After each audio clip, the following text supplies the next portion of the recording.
Oke, halo ketemu lagi dan saya Ngurah dari Peter Saham, tempat kamu dapetin insight investasi yang bisa bikin kamu cuan.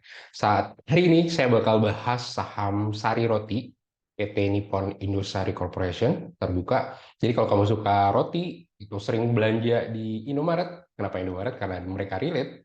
Eh, Sehari ini saya bakal bahas semuanya secara detail. Pertama, kita bakal bahas harga sahamnya. Jadi, harga sahamnya roti kalau kita perhatikan ya, kalau kamu lihat dari sini, dari awal IPO itu di tahun 2010 dan dia sempat all time high-nya di tahun 2013 maupun di 2016. Sekarang itu di range 1.300. Tapi kalau kamu perhatiin emang dari 2013 sampai sekarang tuh sideways banget ya. Dan kalau kita coba lihat secara year to date, atau sepanjang tahun 2023, sebenarnya harga sahamnya nggak kemana-mana, flat ya, meskipun sempat nyentuh di tanggal 14 April 2023, itu pun menurut saya karena orang pada FOMO mengejar dividen yang memang tergolong besar, per lembarnya yaitu Rp106, atau kalau ngomongin yieldnya kira-kira 8% kalau memakai harga saham yang sekarang. Oke, itu dia dari sisi harganya. Kemudian kalau kamu masih bingung, sebenarnya roti ini pemiliknya siapa sih? Oke, di ya kalau pertama cek dulu websitenya ya. Lihat di sariroti.com. Itu kamu bisa tahu Sari Roti itu nawarinnya apa aja. Yaitu ada roti tawar, roti manis, dan ada kue juga. Ada kue, ini banyak banget. Kamu saya yakin pasti udah pernah melihat produknya atau membeli produknya. Dan sebenarnya mereka juga menawarkan sarirotifoodsolution.com. Ini untuk yang roti burger, ada juga tepung roti dan sebagainya. Kalau melihat kepemilikannya berdasarkan annual report ya. Nah, berdasarkan annual report tahun 2022, di sini ya yang saya bilang, kenapa sih Indomaret? Ya karena pemilik dominan dari Sari Roti adalah PT Indo Retail Makmur Internasional atau DNET yang juga bagian dari Salim Group, eh, pemilik Indomaret itu sebesar 20%. Sisanya ini ada banyak nama ya, ada Demeter Indo Investment LT, Bonlight Investment, Pasco Kishima Corporation, Live Holding, dan masyarakat.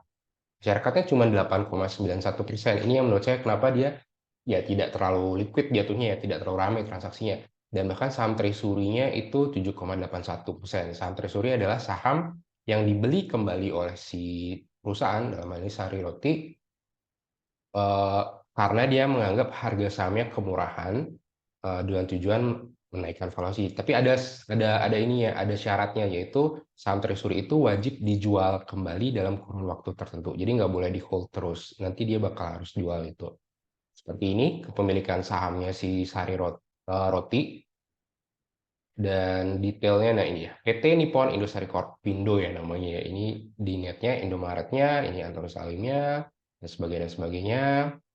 Oke, sekarang kita bahas terkait dengan kinerja keuangannya. Jadi kalau melihat kinerja keuangannya Sari Roti ini, saya sebut saja Sari Roti ya. Jadi dia ini sebenarnya labanya secara Q1 kuartal 1 2023 dibandingkan tahun lalu itu menurun. Nah, tapi kalau kita lihat dari neraca, ya karena 3 bulan kita coba abaikan dulu. Yang penting kita tahu, oh liabilitasnya dibandingkan ekuitasnya seperti apa. Di sini lebih besar ekuitas dibandingkan liabilitas. Itu secara resiko dianggap lebih firm, lebih aman. Kemudian dari sisi penjualan, kalau kamu perhatiin sini, semuanya penjualannya naik. Penjualan naik, laba brutonya meningkat. Nah, tapi yang beda di sini adalah di sini ya, beban usahanya. Beban usahanya naik drastis dibandingkan tahun lalu, sehingga laba usahanya langsung lebih drop ya dibanding tahun lalu. Caranya, simpelnya ketika ingin tahu detail, tinggal ketik aja beban usaha, nanti akan muncul detail apa aja yang tergolong beban usaha. Nah, di sini kamu bisa lihat yang menjadi dominan adalah persediaan kadaluarsa atau cacat yang itu hampir 3 kali lipat dibanding tahun sebelumnya, di kuartal 1 tahun sebelumnya. Jadi menurut saya ini yang dominan ya, penyebab kenapa laba kuartal satunya 2023 si roti itu malah turun, padahal penjualannya meningkat. Kemudian yang lain, saya melihat mencontohkan, kita juga melihat Q&A-nya ya. Jadi sebenarnya kan kalau ngomongin roti, berarti kan dia bahan utamanya adalah gandum. Nah, kalau based on public expose-nya yang tahun 2002, karena tahun 2023 mereka belum melakukan public expose, itu bahan baku utama produk roti adalah tepung terigu yang terbuat dari gandum, kontribusinya 25% dari COGS-nya. Jadi tergolong besar banget. Jadi apa yang terjadi dengan gandum, harga gandum akan impact banget dengan si roti ini, si sari roti ini. Dan kalau kita perhatiin, sebenarnya si sari roti ini tergolong dominan ya. Maksudnya kalau based on materinya mereka, materi public expose-nya di sini dikatakan sari roti mendominasi 90% pangsa pasar di segmen roti produksi massal. Jadi industri roti Indonesia itu dibagi jadi 3, rumahan tato tradisional, ada produksi massal, dan ada butik. Ya, jadi mereka mainnya di produksi massal dan mereka mendominasi 90%-nya pangsa pasarnya. Itu oke dong ya, 90%. Dan ini produk-produknya termasuk juga mereka mengsegmentasi konsumen berdasarkan penghasilannya. Kamu lihat banyak banget SKU yang mereka punya dan sesuai dengan segmentasi pasar yang ditargetkan. Pertanyaan berikutnya, bagaimana valuasinya kan gitu ya? Karena kalau melihat harga sahamnya kok kayaknya nggak kemana-mana. Karena saya lihat dari price earning ratio.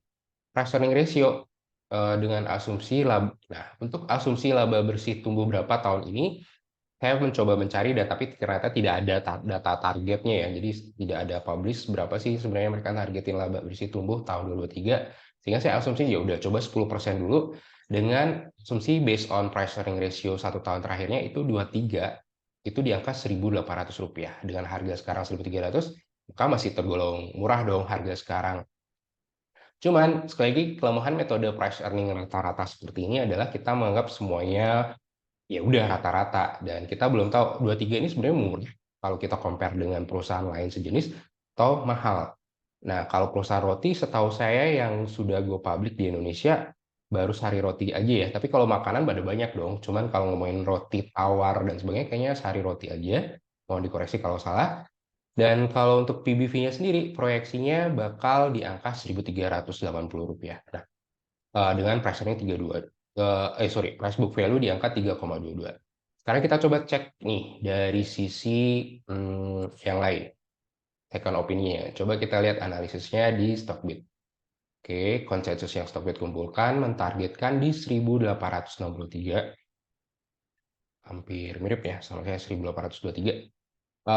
Tapi di yang lain, kalau kita compare lagi-lagi ya, kan kita harus banyak mengkomparisi ya. Maksudnya jangan hanya menggunakan satu metode valuasi aja. Kalau bisa semuanya dipakai yang menurut kamu parameternya pas untuk menilai si Sari Roti ini, PT Nippon Indosari Corporation Indonesia. Based on valuation, price to earning-nya dengan peers-nya dianggap lebih murah. Tapi kalau dibanding industrinya dianggap udah inline, maksudnya udah sama, so-so. Kemudian dari sisi future growth-nya, ini juga menargetkan price-nya di angka 1820-an. Dan forecast-nya tumbuh, EPS-nya juga dikatakan tumbuh meskipun Q1 drop ya jadinya ya. Tapi ketika mereka punya saham treasury yang sampai 7% dari yang publik aja punya 8%, menurut saya itu menandakan bahwa mereka optimis banget bahwa harga sahamnya ini sebenarnya masih kategori murah itu ya, tapi kan mereka harus jual lagi itu saham treasury.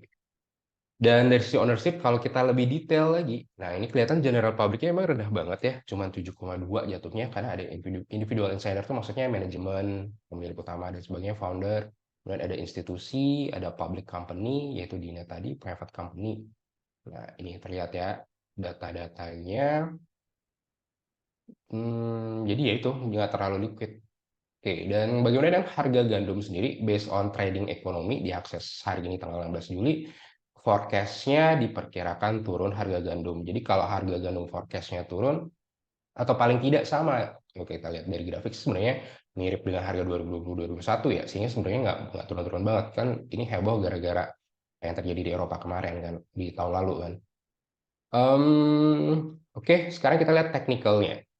Kita lihat teknikalnya. Dari sini, kalau kamu time frame-nya pendek, maka jawabannya apakah boleh masuk apa enggak, based on pengamatan ini jawabannya adalah belum ya. Kalau saya sih lebih baik nunggu di 1250, 1250 sambil nunggu ininya ini, sambil nunggu ini, dan targetnya bisa di 1350. Dengan ya tadi kan kita menargetkan dengan laba cuma 10%, price earning di angka 23 itu bisa 1.800. Cuman kan 23 sepertinya terlalu mahal, price earning 23 itu menurut saya juga terlalu mahal. Oke, kalau kita ngelihat all time high-nya sendiri terjadi di 2013 dan 2016, saya coba cari tahu apakah ada laba bersih yang rekor pada saat itu. Dan dari sini tinggal dilihat di financial-nya 2013-2016, saya cuma melihat laba bersih tahun berjalan. Ya memang 2016 kalau kita kesampingkan 2022 itu merupakan kinerja laba bersih terbaiknya roti ya dibandingkan tahun-tahun sebelumnya. Kalau kita abaikan 2022. Nah, jadi kalau 2016 saja mereka bisa segitu, 2022, 2023 seharusnya bisa lebih dong ya. Tapi sekali lagi price earning-nya belum bisa dianggap sebagai sesuatu yang murah banget. Tapi potensinya ada karena kan konsumsi per kapita roti di Indonesia itu masih tergolong rendah, sehingga ruang bertumbuhnya masih sangat tinggi. Dan kalau kita coba lihat lagi di jawaban public expose-nya mereka di tahun 2022, udah saatnya mereka mengatakan lebih ke profitabilitas, bukan lagi ekspansi. Itu ya yang saya baca di mana ya tadi ya. Ya, strategi pricing dan sebagainya.